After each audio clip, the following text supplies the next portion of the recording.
بسم اللہ الرحمن الرحیم۔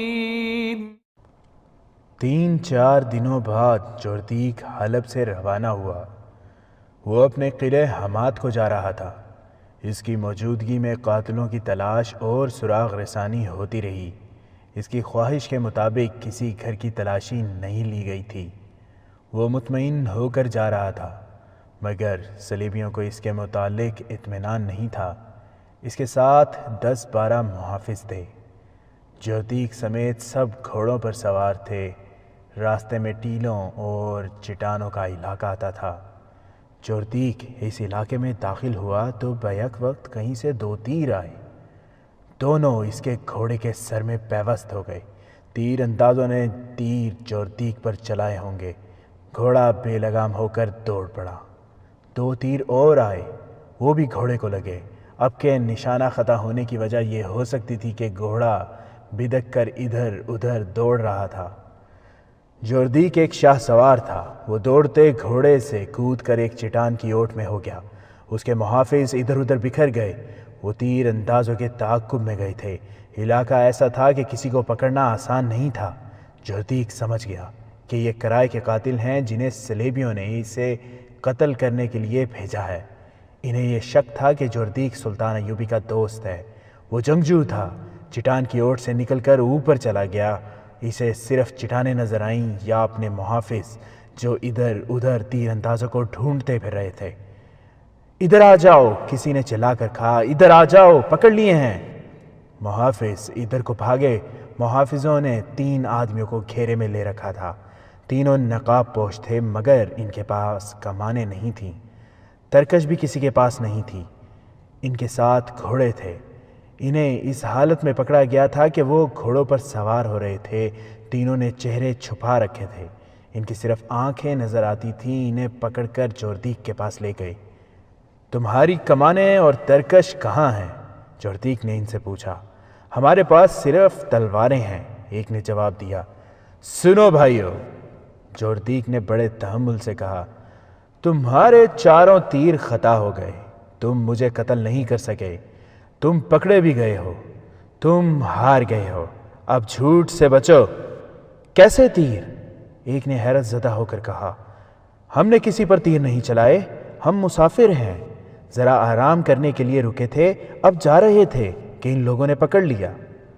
جوردیک ہنس پڑا اور جواب دینے والے نقاب پوش سے کہنے لگا، میں تمہیں اپنا دشمن نہیں سمجھتا۔ اگر ایسا ہوتا تو اب تک میں تم تینوں کی گردنیں اڑا چکا ہوتا۔ تم کرائے کے قاتل ہو، صرف یہ بتا دو کہ میرے قتل کے لیے تمہیں کس نے بھیجا ہے۔ صاف صاف بتا دو اور جاؤ۔ 2 نقاب پوشوں نے قسمیں کھائیں۔ تیسرا خاموش رہا۔ اپنے آپ کو عذاب میں نہ ڈالو، جوردیک نے کہا۔ کسی کے لیے اپنی جانیں ضائع نہ کرو۔ میں تمہیں کوئی سزا نہیں دوں گا۔ فوراً ہی نقاب پوشوں نے پھر پسو پیش کی۔ ان کے نقاب اتار دو، جوردیک نے اپنے محافظوں سے کہا۔ ان سے تلواریں لے لو۔ 2 نقاب پوشوں نے نیاموں سے تلواریں نکال لیں اور پھرتی سے پیچھے ہٹ گئے۔ تیسرا نقاب پوش ان دونوں کے پیچھے ہو گیا۔ اس کے پاس تلوار نہیں تھی۔ جوردیک نے کہکا لگا کر کہا، کیا تم اتنے سارے محافظوں کا مقابلہ کر سکو گے جبکہ تمہارے تیسرے ساتھی کے پاس تلوار ہی نہیں ہے؟ میں تمہیں ایک اور موقع دیتا ہوں۔ میں نے ابھی اپنے محافظوں کو حکم نہیں دیا کہ وہ تمہاری بوٹیاں اڑا دیں۔ محافظوں نے ان کے گرد گھیرا ڈال لیا تھا۔ اور میں تمہیں آخری بار کہتا ہوں کہ ہم میں سے کسی نے تیر نہیں چلائے، ایک نقاب پوش نے کہا۔ محافظوں کا کمانڈر ان تینوں کے پیچھے کھڑا تھا۔ اسے جانے کس طرح کچھ شک ہوا۔ اس نے اس تیسرے نقاب پوش جس کے پاس تلوار نہیں تھی کا چوغا اوپر سے کھینچا تو اس کے سر کا حصہ پیچھے کو ہو گیا۔ اس نے اس کا نقاب بھی نوچ لیا، اور جب چہرہ بے نقاب ہوا تو سب یہ دیکھ کر حیران رہ گئے کہ وہ ایک خوبصورت لڑکی تھی۔ جوردیک نے کہا کہ اسے اس کے پاس لایا جائے۔ دونوں نقاب پوشوں نے حیران کن پھرتی سے پیچھے کو مڑ کر لڑکی کو پکڑنے والے محافظ کے سینے پر تلواریں رکھ دیں۔ ایک نے للکار کر کہا، جب تک ہمیں پوری بات نہیں بتاؤ گے اور ہماری نہیں سنو گے، اس لڑکی کو ہاتھ نہیں لگا سکو گے۔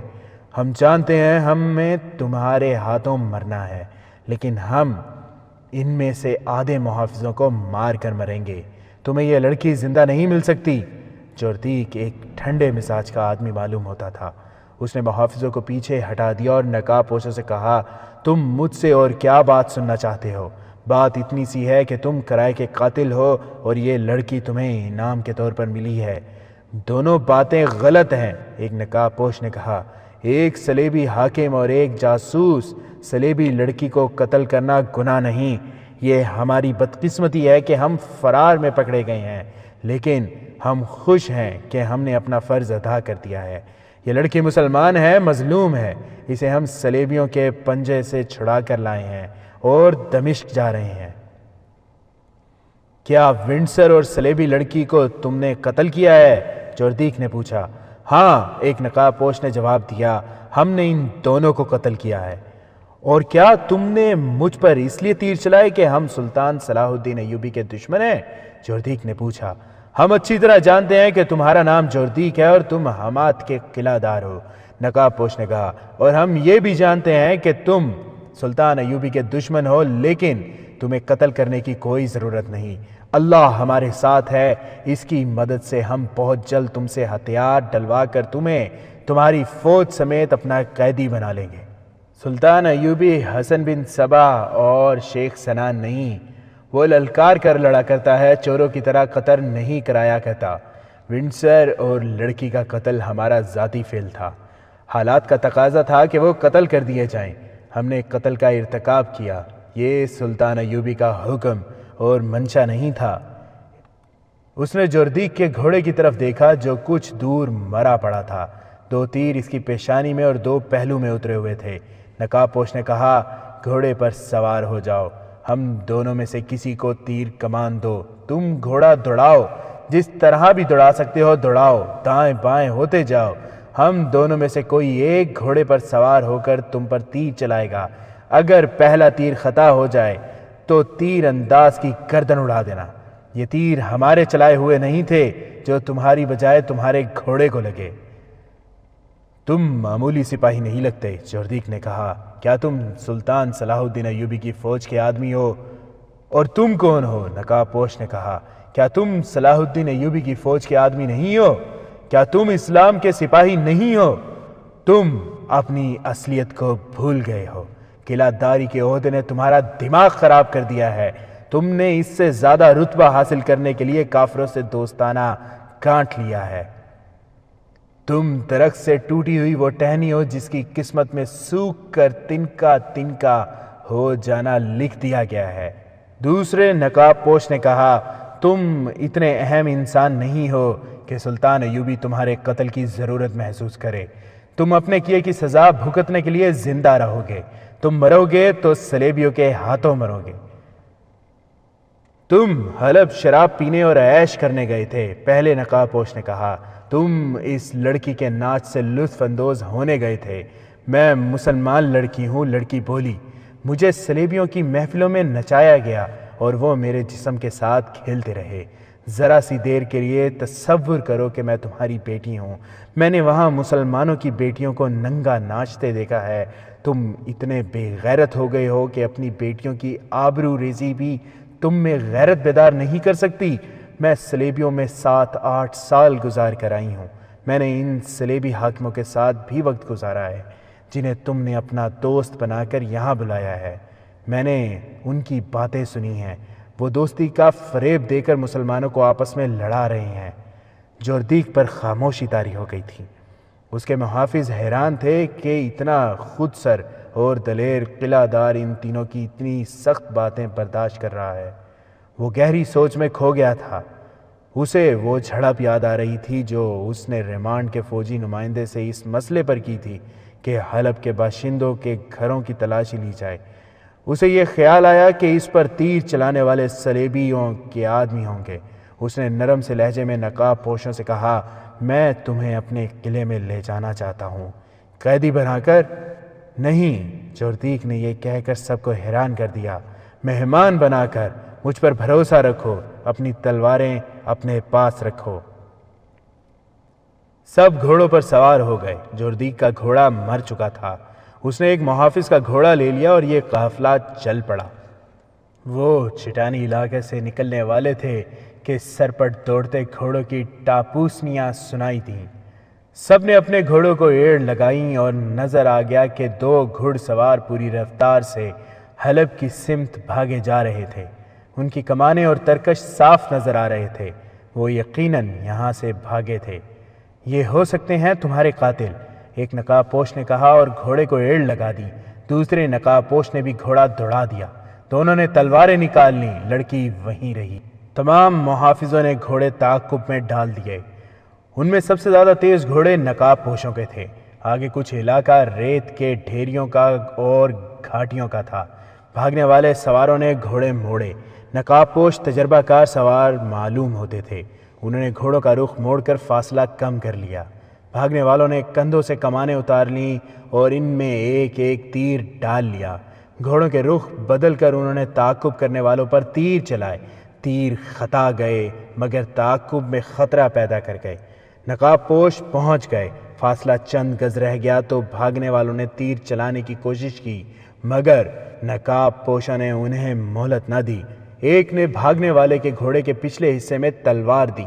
دوسرے نے دوسرے بھاگنے والے پر تلوار کا وار کیا تو اس کا ایک بازو صاف کاٹ دیا۔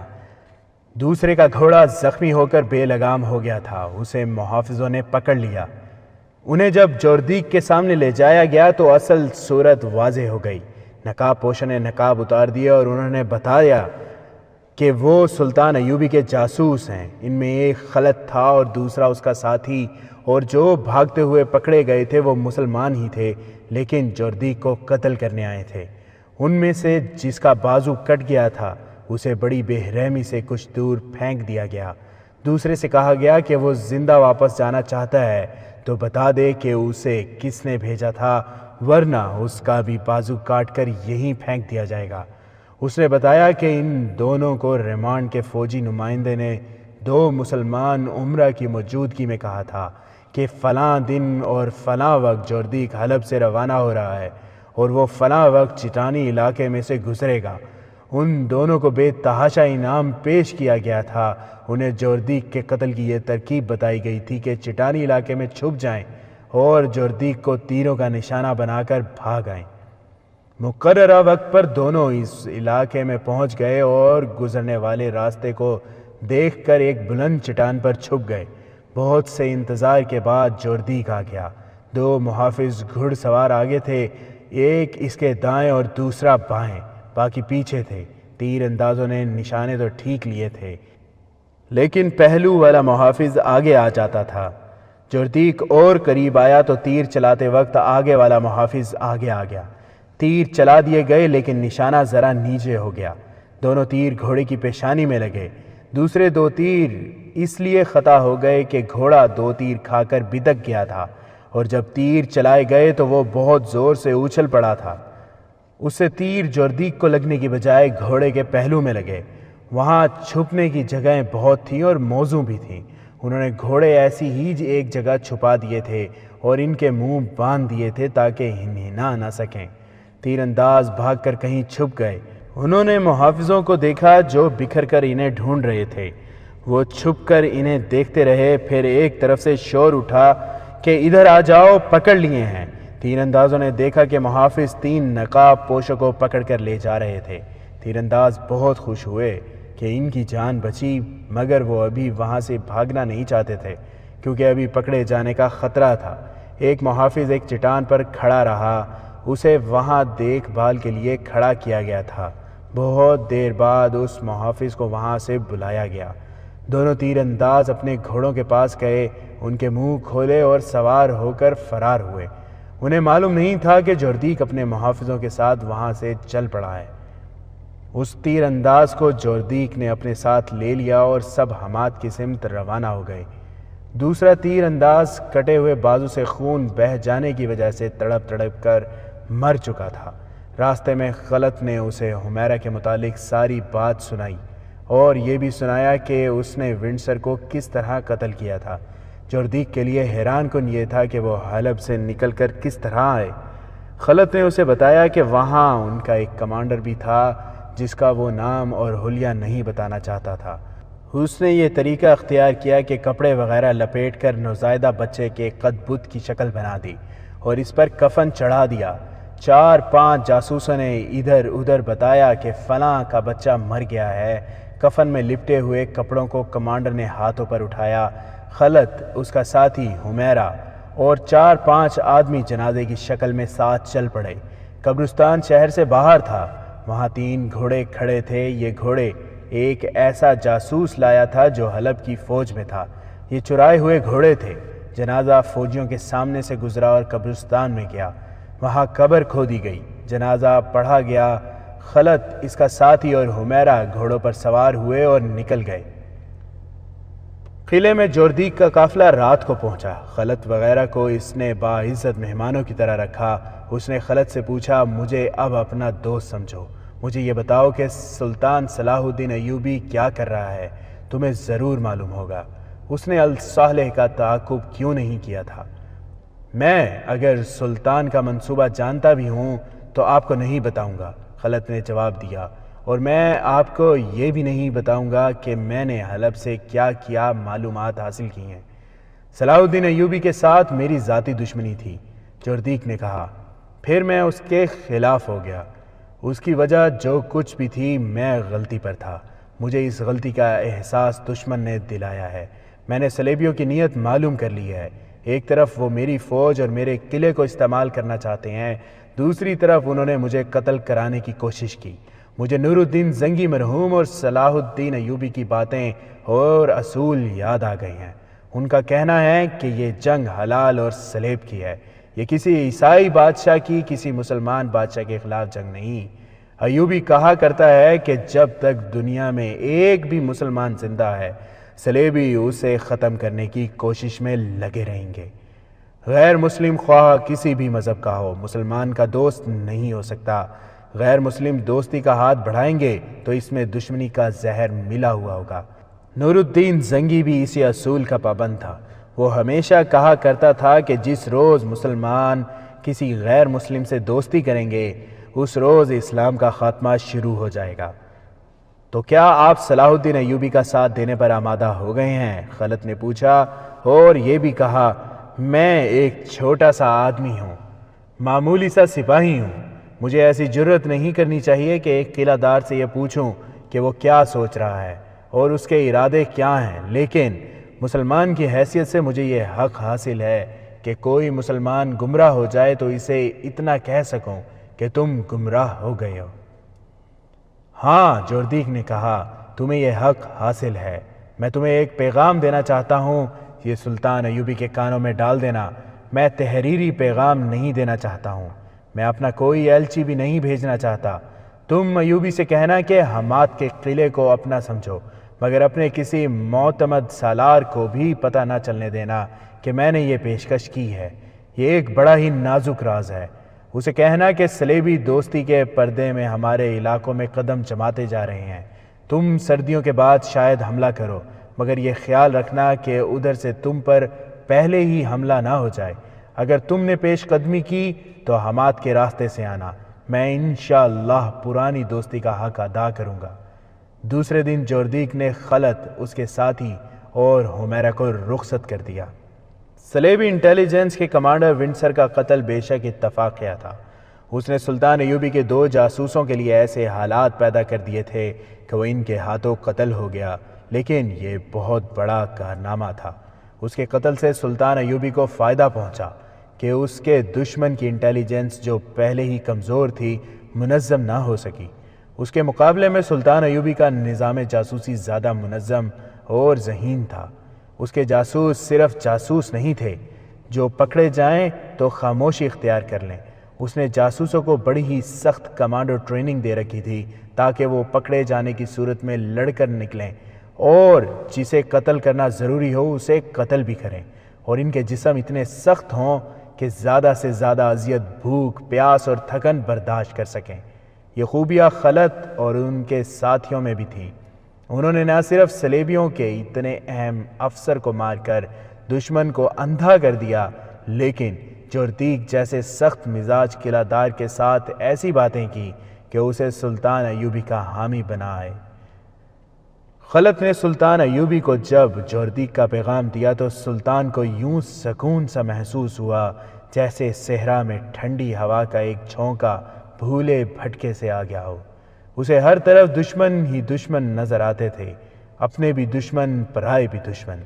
جوردیک کے پیغام نے اسے سکون تو دیا، لیکن وہ کسی خوش فہمی میں مبتلا نہ ہوا۔ یہ دھوکہ بھی ہو سکتا تھا، لہٰذا اس نے اپنے حملے کے پلان میں کوئی رد و بدل نہ کیا، اتنا ہی پیش نظر رکھا کہ حماد سے حمایت کی توقع ہے۔ اب دشمن کے کیمپ سے جو اطلاعیں آ رہی تھیں ان میں کوئی نئی بات نہیں تھی، وہاں کوئی تبدیلی نہیں آئی تھی۔ وہاں کے کمانڈروں اور مشیروں کو یہی توقع تھی کہ سردیوں میں جنگ کا امکان نہیں۔ ایک اطلاع یہ بھی ملی تھی کہ صلیبی بظاہر سب کے دوست بنے ہوئے ہیں، مگر وہ در پہ دہ بڑے بڑے عمرا کو ایک دوسرے کے خلاف اکسا رہے ہیں۔ یہ تو سلطان ایوبی کو معلوم ہی تھا کہ الصالح کے تمام ہواری ایک دوسرے کے دشمن ہیں۔ وہ اکٹھے صرف اس لیے ہو گئے تھے کہ سلطان ایوبی کو وہ اپنا مشترکہ دشمن بنا بیٹھے تھے، اور اس دشمنی کی وجہ یہ تھی کہ سلطان ایوبی انہیں عیش و عشرت کی اور من مانی کرنے کی اجازت نہیں دے سکتا تھا۔ انہیں سلطان ایوبی کا یہ مشن بھی اچھا نہیں لگتا تھا کہ سلطنت اسلامیہ کی توسیع اور استحکام کو جنون یا صحیح الفاظ میں ایمان بنا لیا جائے۔ وہ ان حکمرانوں میں سے نہیں تھا جو آرام اور سکون سے حکومت کو عیش کرنے کی خاطر دشمن کو دوست بنا لیا کرتے تھے۔ اسے جنگی نوعیت کی جن معلومات کی ضرورت تھی وہ اس نے حاصل کر لی تھی۔ اس کی فوج سردی میں لڑنے کے لیے تیار ہو گئی تھی۔ اب رات کی ٹریننگ میں کوئی سپاہی بیمار نہیں ہوتا تھا۔ 1174 کا دسمبر شروع ہو چکا تھا۔ سلطان ایوبی نے اپنے فوجی کمانڈروں کی آخری کانفرنس بلائی۔ اس میں مرکزی کمان کے تمام افسر شامل تھے اور دستوں کے کمانڈروں کو بھی بلایا گیا۔ سلطان ایوبی نے انہیں پہلا حکم یہ دیا کہ اس لمحے سے فوج کی نقل و حرکت کے متعلق کوئی بات، وہ کتنی ہی بے ضرر کیوں نہ ہو، باہر کے کسی آدمی کے ساتھ نہیں کی جائے گی۔ جو عسکری اپنے بیوی بچوں کے ساتھ رہتے ہیں وہ گھروں میں بھی کوئی بات نہیں کریں گے۔ فوج کے کوچ کا وقت آ گیا ہے۔ یہ ظاہر کیا جائے گا کہ فوج روزمرہ کی طرح تربیت اور دمشق کے لیے جا رہی ہے۔ ان ہدایات کے بعد اس نے کہا، ہمارے عیش پرست اور ایمان فروش بھائی اسلام کی تاریخ کو اس موڑ پر لے آئے ہیں جہاں تمہارا اپنے ہی عزیزوں کے خلاف لڑنا تم پر فرض ہو گیا ہے۔ کیا کسی نے کبھی یہ بھی سوچا تھا کہ میں اپنے پیر و مرشد نور الدین زنگی مرحوم کے بیٹے کے خلاف لڑوں گا؟ مگر صورت یہ پیدا ہو گئی ہے کہ بیٹے کی ماں بھی مجھ پر لعنت بھیج رہی ہے کہ اس کا مرتد بیٹا ابھی زندہ کیوں ہے۔ میرے رفیقو، تم جس فوج سے لڑنے جا رہے ہو اس میں تمہارے چچا زاد بھائی بھی ہوں گے، مامو زاد اور خالہ زاد بھی ہوں گے۔ مجھے 2 بھائی ایسے بھی اپنی فوج میں نظر آئے ہیں جن کا ایک بھائی ایمان فروشوں کی فوج میں ہے۔ اگر تم خون کے رشتوں کو دل میں جگہ دو گے تو اسلام کے ساتھ جو تمہارا رشتہ ہے وہ ٹوٹتا ہے۔ کوچ سے پہلے تمہیں عہد کرنا ہوگا کہ تم یہ نہیں دیکھو گے کہ تمہارا مد مقابل کون ہے۔ تمہاری نظریں اپنے علم پر رہیں گی۔ دل میں یہ حقیقت بٹھا لو کہ تمہارے سامنے تمہارے کلمہ گو بھائی ہیں، مگر ان کی پیٹھ پر صلیبی ہیں۔ میں اس بھائی کو بھائی نہیں سمجھتا جو اپنے مذہب کے دشمن کو دوست سمجھتا ہے۔ ایک واقعہ نگار کی تحریر سے پتہ چلتا ہے کہ اس لیکچر کے دوران صلاح الدین ایوبی کی آواز بھر آ گئی۔ اس نے خاموش ہو کر سر جھکا لیا۔ یہ دیکھنا کسی کے لیے مشکل نہ تھا کہ اس کی آنکھوں میں آنسو آ گئے تھے۔ وہ کچھ دیر سر جھکا کر خاموش بیٹھا رہا۔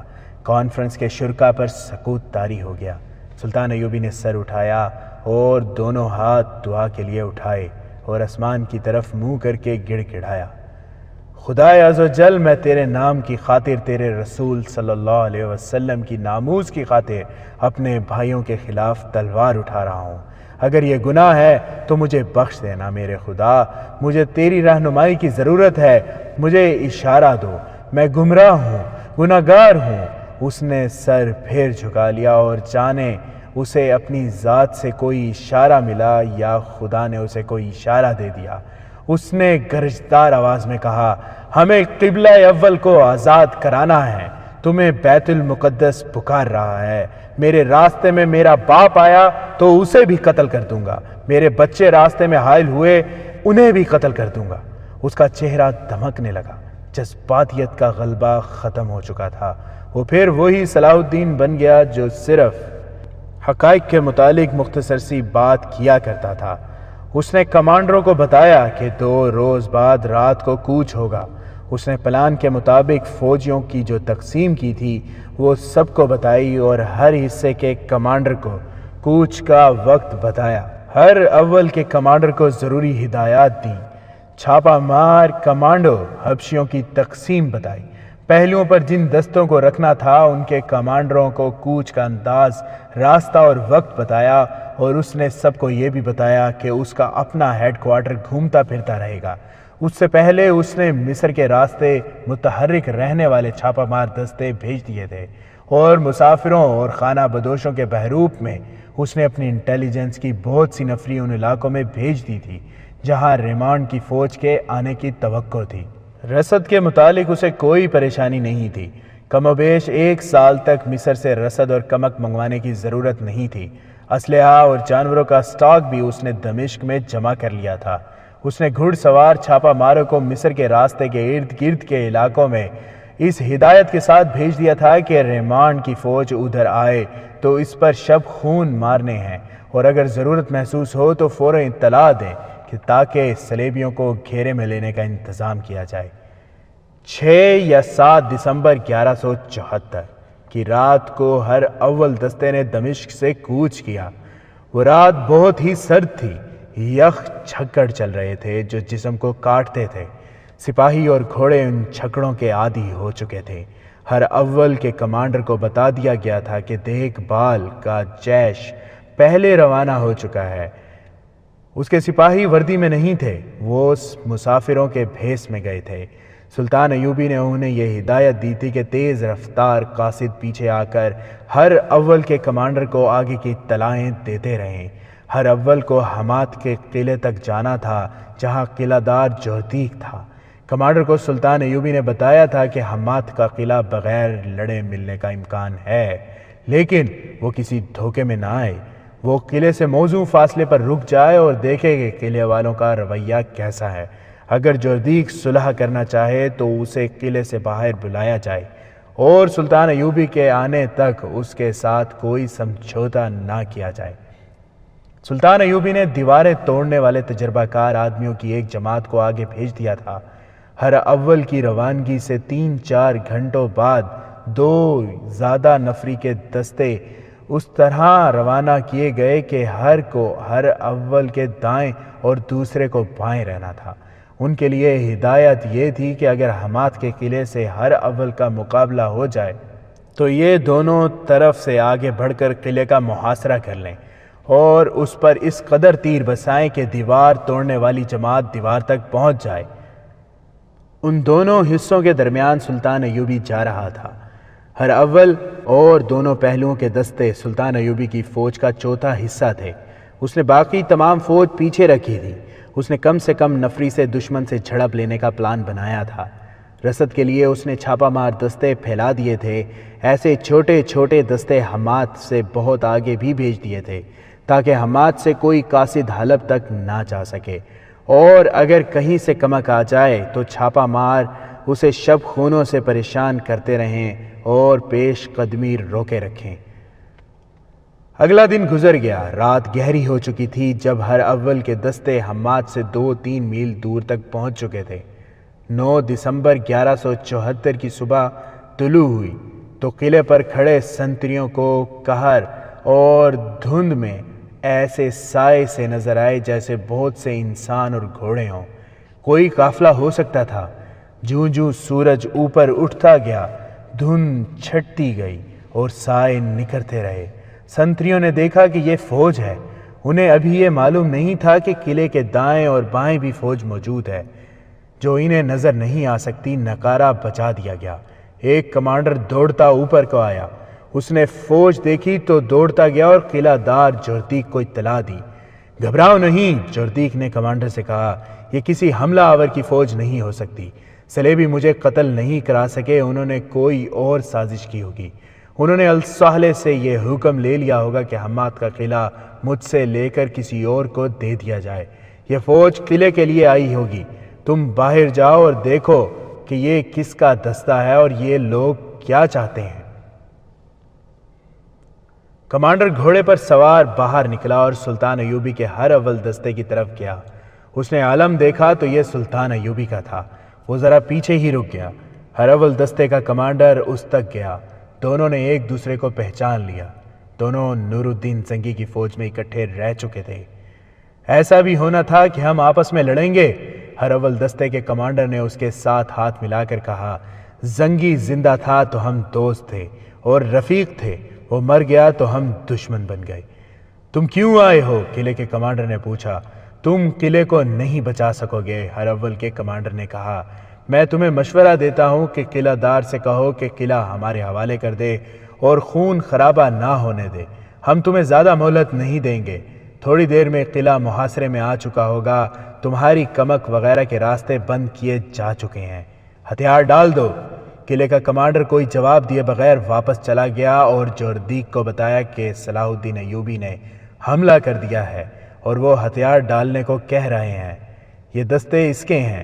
جوردیک نے چلا کر کہا، قلعے سے جھنڈا اتار لو، سفید جھنڈا چڑھا دو، سلطان ایوبی آیا ہے۔ وہ دوڑتا باہر نکلا، گھوڑے پر بیٹھا اور قلعے سے نکل گیا۔ ہر اول دستے کے کمانڈر کے پاس پہنچا۔ سلطان ایوبی بہت پیچھے تھا۔ جوردیک ایک رہنما اور اپنے محافظوں کو ساتھ لے کر سلطان ایوبی کے ہیڈ کوارٹر کی طرف روانہ ہو گیا۔ سلطان ایوبی نے جوردیک کو گلے لگا لیا۔ جوردیک نے اس سے معافی مانگی، کچھ جذباتی باتیں کی اور قلعہ اپنی فوج سمیت سلطان ایوبی کے حوالے کر دیا۔ سلطان ایوبی اپنی مرکزی کمان کے ساتھ قلعے میں داخل ہوا تو اس نے سفید جھنڈے کی جگہ اپنا جھنڈا چڑھانے کا حکم دیا۔ جوردیک نے قلعے میں مقیم فوج کے چھوٹے بڑے کمانڈروں کو سلطان ایوبی کے سامنے بلایا اور کہا کہ تم سے ہتھیار نہیں ڈلوائے گئے، تمہیں کسی نے شکست نہیں دی۔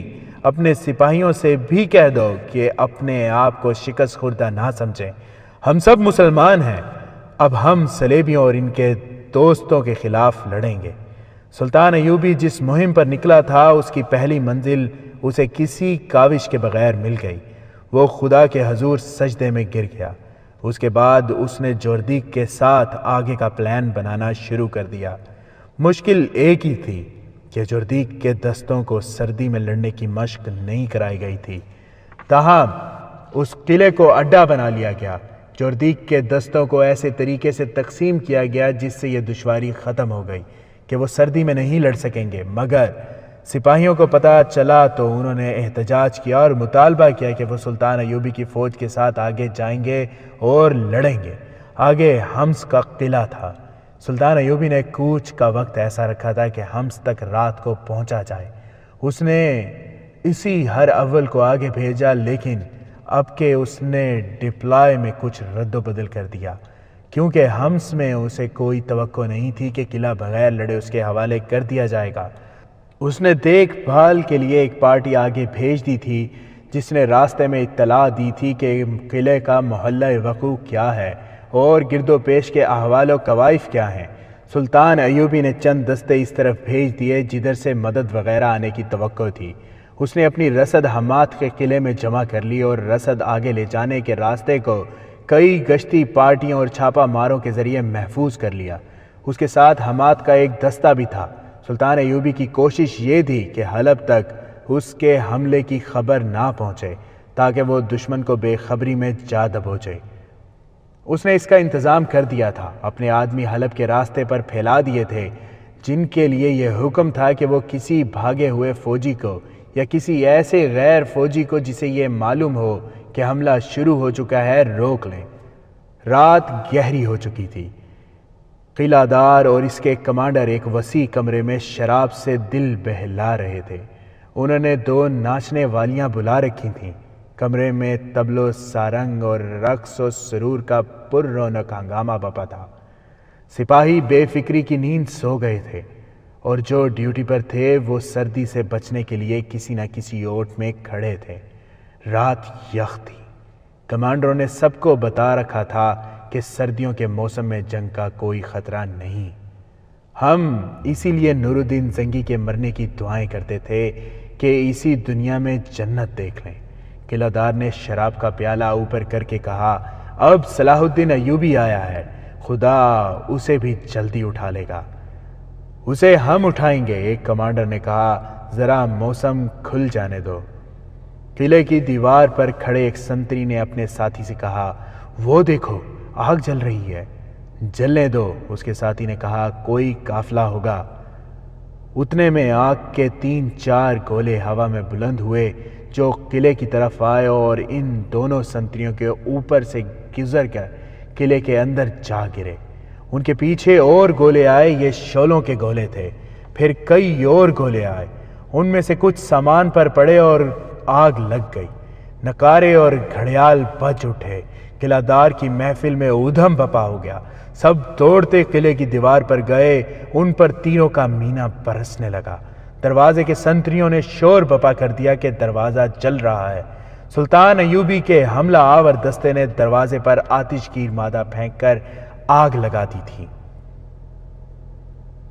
چیخ چلا کر قلعے کے اندر کی فوج کو بیدار کیا گیا۔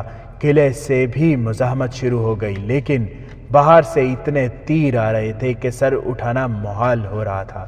سلطان ایوبی کی منجنیقوں نے قلعے کو جہنم بنا دیا تھا۔ قلعے کے کماندار چلا چلا کر اپنے سپاہیوں کا حوصلہ بڑھا رہے تھے۔ سپاہی اندھا دھند تیر چلا رہے تھے۔ ہتھیار ڈال دو، سلطان ایوبی کی طرف سے کوئی للکار رہا تھا۔ ہتھیار ڈال دو، تمہیں کہیں سے بھی مدد نہیں مل سکتی، جانیں بچاؤ، یہ اعلان بھی کیا گیا۔ سلطان صلاح الدین ایوبی کے آگے ہتھیار ڈال دو، کسی کو جنگی قیدی نہیں بنایا جائے گا، اطاعت قبول کر لو، ہماری فوج میں شامل ہو جاؤ۔ رات بھر اعلان ہوتے رہے اور تیروں کا تبادلہ بھی ہوتا رہا۔ صبح کی روشنی پھیلی تو قلعہ دار نے باہر کا منظر اور قلعے کی دیوار پر اپنے سپاہیوں کی لاشیں دیکھ کر سفید جھنڈا چڑھانے کا حکم دے دیا۔ یہ قلعہ بھی سر کر لیا گیا۔ قلعہ دار اور کمانڈروں نے ہتھیار ڈال دیے۔ سلطان ایوبی قلعے میں گیا تو قلعہ دار اور کمانڈروں سے اتنا ہی کہا، خدا تمہیں معاف کرے، اور حکم دیا کہ ان سب کو ان کے سپاہیوں کے ساتھ دمشق بھیج دیا جائے۔ سلطان ایوبی انہیں اپنی فوج میں شامل نہیں کر سکتا تھا کیونکہ ان کی وفاداری ابھی مشکوک تھی۔ اس قلعے میں اسلحہ اور رسد کا خاصا ذخیرہ تھا۔ وہاں شراب بھی تھی اور 2 ناچنے والیاں بھی۔ شراب باہر انڈیل دی گئی اور ناچنے والیوں کو بھی ان کے آدمیوں کے ساتھ دمشق بھیج دیا گیا۔ سلطان ایوبی نے حمص کے قلعے کو دوسرا اڈا بنا لیا اور حمات کے قلعہ کا ایک دستہ وہاں لگا دیا۔ اگلا قلعہ حلب کا تھا جو حلب شہر سے ذرا ہی دور تھا۔ وہاں بھی وہی ہوا جو حمص میں ہوا تھا۔ سلطان ایوبی کا حملہ ناگہانی تھا۔ اس نے قلعے والوں کو بے خبری میں جا لیا تھا۔ اس کے سپاہیوں کا مورال 2 قلعے سر کر لینے سے اور زیادہ مضبوط ہو گیا تھا۔ انہوں نے حلب کا قلعہ بھی سر کر لیا اور اس کے دستوں کو کمانڈروں سمیت دمشق بھیج دیا گیا، مگر اس مرحلے پر آ کر رازداری ختم ہو گئی۔ ہتھیار ڈالنے والے سپاہیوں میں سے کوئی فرار ہو گیا یا کسی اور نے حلب اطلاع دے دی کہ سلطان ایوبی نے حمات، حمص اور حلب کے قلعے لے لیے ہیں اور وہ حلب کی طرف بڑھ رہا ہے۔ سلطان ایوبی کو معلوم نہ ہو سکا کہ اس کا رازداری والا حربہ بیکار ہو چکا ہے۔ اس نے پیش قدمی کی رفتار بھی ختم کر دی، جس کی وجہ یہ تھی کہ جو دستے حمص اور حلب کے قلعوں کو محاصرے میں لے کر راتوں کو لڑے تھے، انہیں آرام کے لیے پیچھے بھیجنا اور ان کی جگہ تازہ دم دستے آگے لانا ضروری تھا۔ اسے اب فوج کو بدلی ہوئی ترتیب میں آگے بڑھانا تھا، کیونکہ حلب شہر کی لڑائی قلعے کے محاصرے سے مختلف تھی۔ نئی ترتیب میں بھی کچھ وقت لگ گیا۔ سلطان ایوبی بہت محتاط تھا کیونکہ اصل لڑائی تو اب آ رہی تھی اور صلیبی فوج کے آنے کا امکان بھی تھا۔ حلب اطلاع جلدی پہنچ گئی تھی۔ صلیبی مشیر وہاں موجود تھے۔ پہلے تو وہ اس پر حیران ہوئے کہ سلطان ایوبی نے سردیوں میں حملہ کیا ہے، پھر وہ خوش ہوئے کہ اس کی فوج صحرائی جنگوں کی عادی ہے، وہ ان چٹانی علاقوں میں لڑ نہیں سکیں گے۔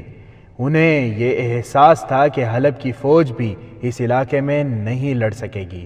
انہوں نے دو ترکیبیں سوچیں، ایک یہ کہ سلطان ایوبی کو اپنی پسند کے میدان میں لڑائیں، اور دوسری یہ کہ یہاں صلیبیوں کی وہ فوج لائی جائے جو یورپ سے آئی ہے۔ ریمانڈ کی فوج میں ایسے سپاہیوں کی اکثریت تھی، چنانچہ فوری طور پر ریمانڈ کو تیز رفتار قاصدوں کے ذریعے اطلاع بھیج دی گئی کہ سلطان ایوبی حلب کی طرف بڑھ رہا ہے، اسے عقب سے گھیرے میں لے لیا جائے۔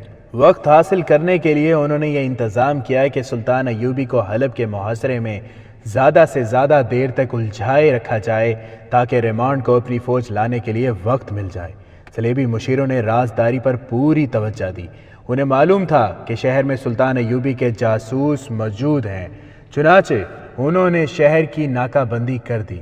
فوراً اعلان کر دیا گیا کہ شہر سے باہر کوئی نکلے گا تو اسے خبردار کیے بغیر تیر مار دیا جائے گا۔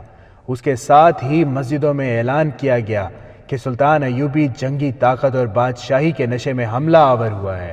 صلیبی ذہنی تخریب کاری کے ماہر تھے، انہوں نے پروپیگنڈے کی نئی مہم چلا دی، گھر گھر گلی گلی مسجد مسجد اس قسم کی افواہیں پھیلا دی کہ سلطان ایوبی کی فوج جس شہر کو فتح کرتی ہے وہاں کی تمام لڑکیوں کو جمع کر کے آبرو ریزی کرتی ہے، شہر کو لوٹ کر آگ لگا دیتی ہے، اور یہ بھی کہ سلطان ایوبی نے نبوت کا دعویٰ کر دیا ہے اور وہ نیا مذہب لا رہا ہے جو کفر ہے۔ ایسی بہت سی افواہیں پھیلائی گئیں۔ سلطان ایوبی کے خلاف نفرت پیدا کرنے کا عمل تو 6 مہینوں سے جاری تھا۔ لوگوں میں سلطان ایوبی کے خلاف جنگی جنون پیدا کر دیا گیا تھا۔ آخرکار ان تازہ افواہوں نے لوگوں کو آگ بگولا کر دیا اور وہ مرنے مرانے کے لیے تیار ہو گئے۔ شہر کی ناکہ بندی نے سلطان ایوبی کے جاسوسوں کو بیکار کر دیا۔ انہوں نے شہر کے باشندوں میں جو قہر اور غضب دیکھا اس کے سامنے وہ بھی بے بس ہو گئے۔ ایک جاسوس شہر سے نکلنے کی کوشش میں مارا گیا۔ وہ سلطان ایوبی کو اطلاع دینا چاہتا تھا کہ شہر کی کیفیت کیا ہے اور وہ کسی خوش فہمی میں مبتلا ہو کر نہ آئے۔ جاسوس نے سرپٹ گھوڑا بھگایا مگر 2 تیروں نے اسے گرا دیا۔ جاسوسوں کے کمانڈر نے جو عالم کے بحروپ میں تھا شہریوں میں صلیبی پروپیگنڈے کے خلاف مہم چلائی، مگر اس کے آدمیوں نے جہاں بھی بات کی منہ کی کھائی۔ الصالح نے صلیبی مشیروں کے مشورے پر والی موصل سیف الدین کو بھی اطلاع بھیج دی کہ مدد کے لیے آئے۔ حسن بن صبح کے فدائیوں کے پیر و مرشد شیخ سنان کو اطلاع بھیج دی گئی کہ وہ اجرت مانگے گا اسے دے دی جائے گی۔ صلاح الدین ایوبی کو قتل کرا دے، خواہ اس کے کتنے ہی آدمی کیوں نہ مارے جائیں۔ شیخ سنان کا ایک حملہ ناکام ہو چکا تھا جو اس نے سلطان ایوبی کے ایک محافظ پر نشہ طاری کر کے اس سے کروایا تھا۔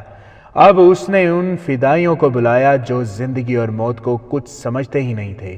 وہ برائے نام انسان تھے، مر جانا اور کسی کو مار دینا ان کے لیے کوئی مطلب نہیں رکھتا تھا۔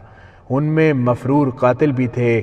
شیخ سنان نے انہیں کہا کہ انہیں منہ مانگی اجرت ملے گی، وہ سلطان ایوبی کو قتل کر دیں۔ ان میں سے 9 آدمی تیار ہو گئے۔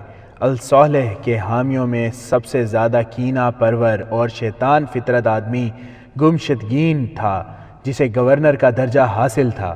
وہ بظاہر سلطان ایوبی کے خلاف تھا مگر وہ دوست کسی کا بھی نہیں تھا۔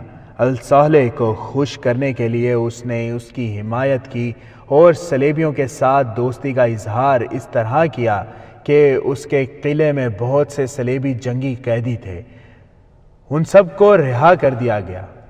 اب حلب کو اس اطلاع پر کہ سلطان ایوبی کی فوج آ گئی ہے اس نے اپنی فوج بھیج دی اور خود بھی لڑنے کا وعدہ کیا۔ یہ ایک طوفان تھا جو سلطان ایوبی کے خلاف اٹھ کھڑا ہوا۔ اتنے زیادہ دشمنوں کے مقابلے میں اس کی نفری تھوڑی تھی، اور اب اس کے جاسوس بیکار ہو جانے کی وجہ سے اسے پتہ ہی نہیں چل رہا تھا کہ دشمن کے کیمپ میں کیا ہو رہا ہے۔ وہ ابھی تک اس خوش فہمی میں مبتلا تھا کہ وہ حلب والوں کو بے خبری میں جالے گا۔ تاہم وہ معمولی قسم کا جنگجو نہیں تھا، اس نے عقب اور پہلوؤں کی حفاظت کا انتظام کر رکھا تھا۔ اس نے کم سے کم تعداد سے حملہ کرنے کا فیصلہ کیا۔ اس کے دیکھ بھال کے دستے آگے چلے گئے۔ آگے علاقہ چٹانی، پتھریلا اور نشیب و فراز کا تھا، اور راستے میں ایک درمیانہ سا دریا بھی تھا۔